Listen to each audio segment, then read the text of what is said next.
गौरव और कल्पना नामक पति पत्नी एक छोटे घर में रहते थे।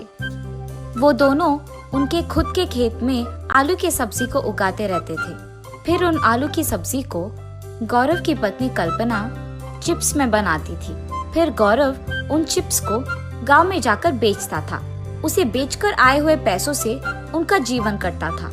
एक दिन वो अपने पत्नी के बनाए हुए आलू के चिप्स को लेकर दूसरे गांव में उसे बेचने जाता है।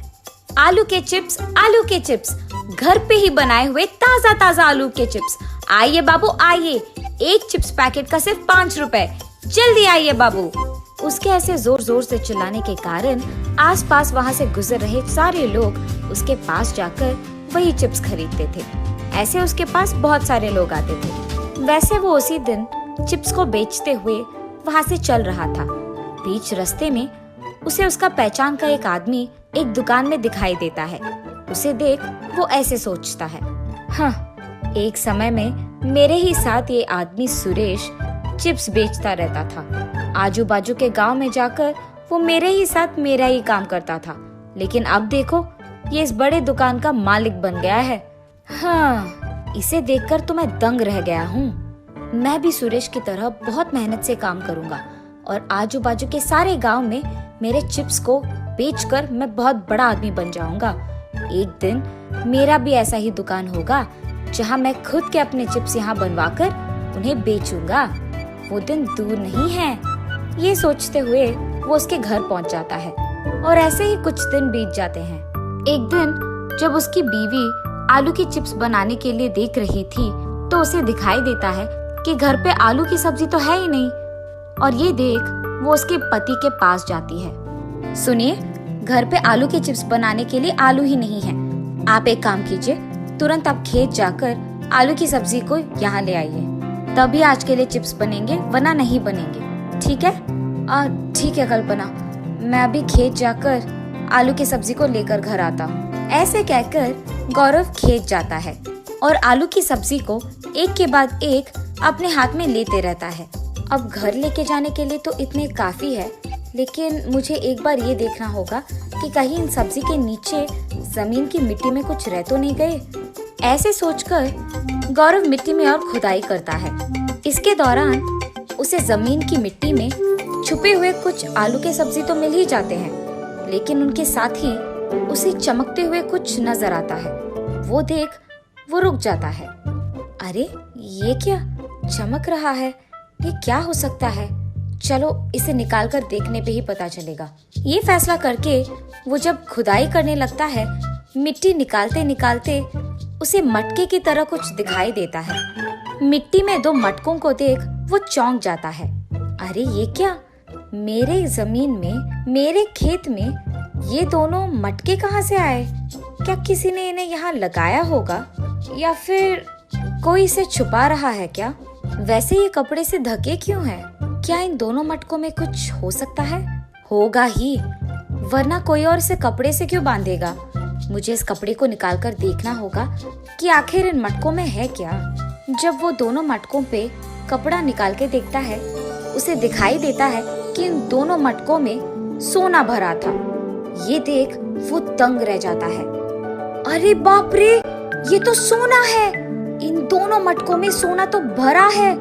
भगवान का लाख लाख शुक्र है कि मेरे जिंदगी में ये किस्मत आई है, वरना पुराने दिन की तरह ऐसे मटके भरा सोना मिलना नामुमकिन है, और वो भी मेरे खेत में। अब से मैं इन सोने भरे मटकों से आराम से जी पाऊंगा। मुझे मेहनत करने की कोई जरूरत नहीं पड़ेगी। मैं खुशी खुशी इस सोने से जी लूंगा। लेकिन क्या किसी ने मुझे इन मटकों के साथ देख लिया? ये सोचते हुए वो उसके चारों ओर देख लेता है। कोई नहीं है। अब मैं इन मटकों का क्या करूं? अगर इन्हें घर लेके जाऊंगा तो सभी गांव में पूछेंगे कि ये मेरे पास कैसे आए। फिर उनको जवाब देना पड़ेगा। इसीलिए इनको घर ना लेके जाना ही बेहतर है। और अगर मैं ये सब अपनी बीवी से कह दूं तो वो जरूर एक ना एक दिन किसी को बता ही देगी। अब बचा सिर्फ एक ही रास्ता। इन मटकों को मुझे यही कहीं छुपाना होगा।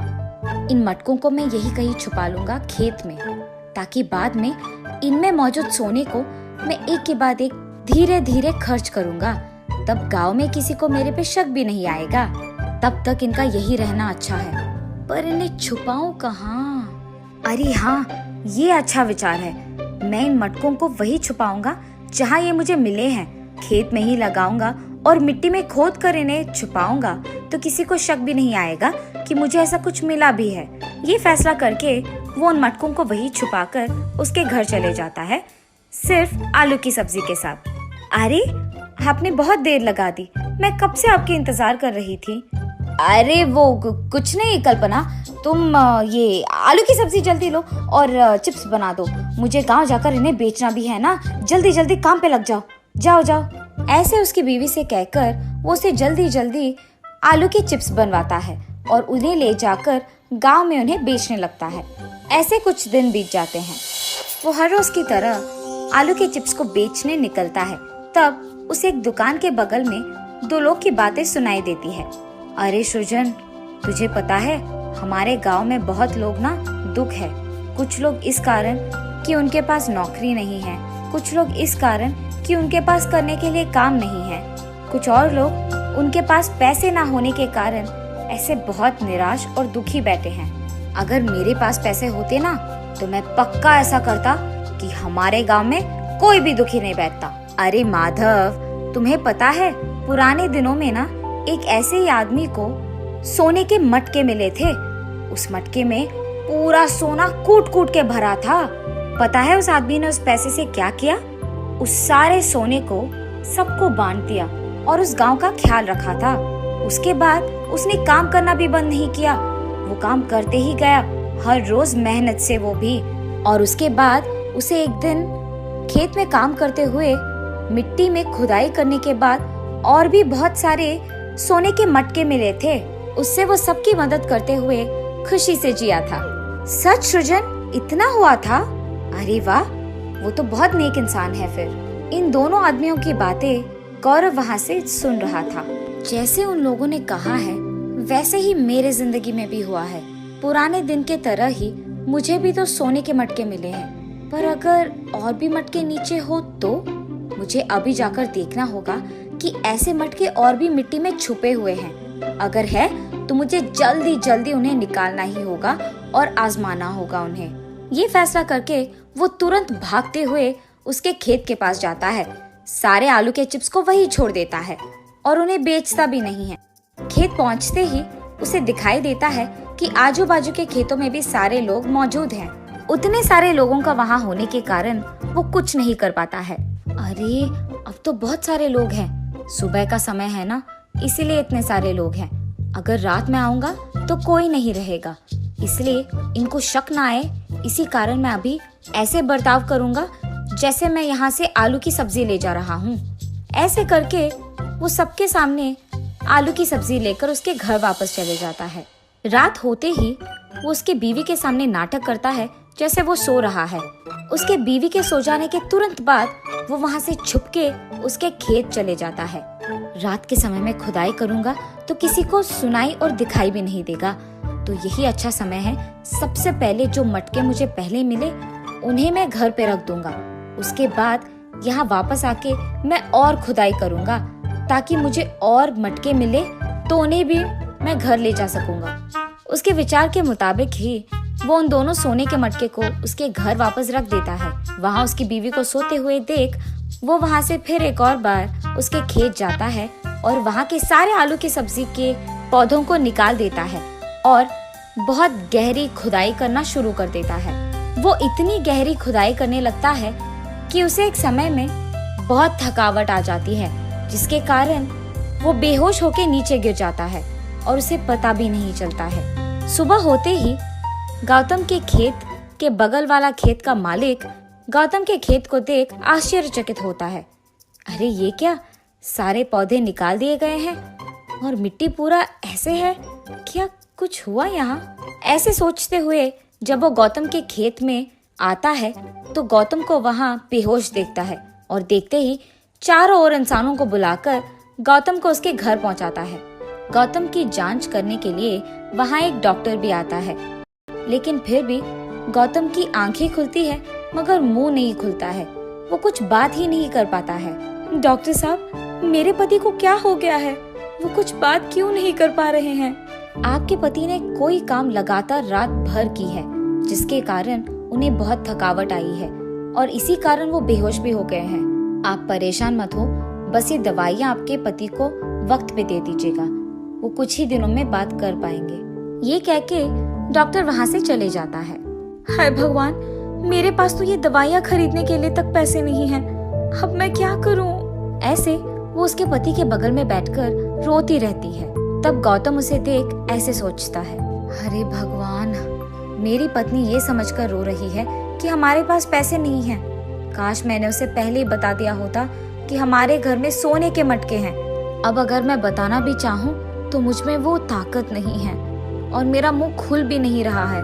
मेरा लालच ही इस सब का वजह है। अगर मैं उन दोनों अनजान आदमियों की बातों में नहीं आया होता तो शायद ये सब नहीं होता। मुझे लालची नहीं होना था। मुझे शायद उन पुराने दिनों की कहानी में उस आदमी की तरह होना चाहिए था। मुझे शायद इन पैसों से अपना गांव को ठीक करवाना था। अब मेरे पास इतने पैसे होकर भी क्या फायदा? मैं उनके बारे में बात भी नहीं कर सकता हूँ। ऐसी स्थिति किसी को भी नहीं आनी चाहिए। जब पैसे नहीं थे तो एक तरह का मुसीबत था, अब जब पैसे हैं तो दूसरी तरह की मुसीबत है। ऐसे सोचते हुए वो बहुत दुखी होता है। गौरव की पत्नी कल्पना उसके दोस्त से उधार लेकर उसके पति के लिए दवाइयाँ खरीदती है और उसके पति का देखभाल करते रहती है। ऐसे कुछ दिन बीत जाते हैं। जब गौरव का सेहत ठीक हो जाता है वो बहुत खुश होता है और सब सच उसके पत्नी को जाकर कह देता है। क्या आप सच कह रहे हैं? हमें सोने से भरा मटका मिला है हमें, और वो भी 2 हमारे खेत में। ये तो खुशखबरी है जी, ये तो हमारी किस्मत थी। अब जो हो गया सो हो गया। हम अब से हमारे पास मौजूद पैसों से सबका मदद करेंगे और सभी को खुश रखेंगे। ऐसे हम भी खुश रह पाएंगे। क्या कहते हो, मंजूर है? अरे मुझे तो बिल्कुल मंजूर है कल्पना, तुम तो ठीक कह रही हो एकदम। और तब से उन दोनों के फैसले के मुताबिक ही दोनों उस सोने को पैसे में बदलकर सबकी मदद करते हुए मेहनत करके एक बड़ा आलू के चिप्स का दुकान लगाकर उसमें काम करते हुए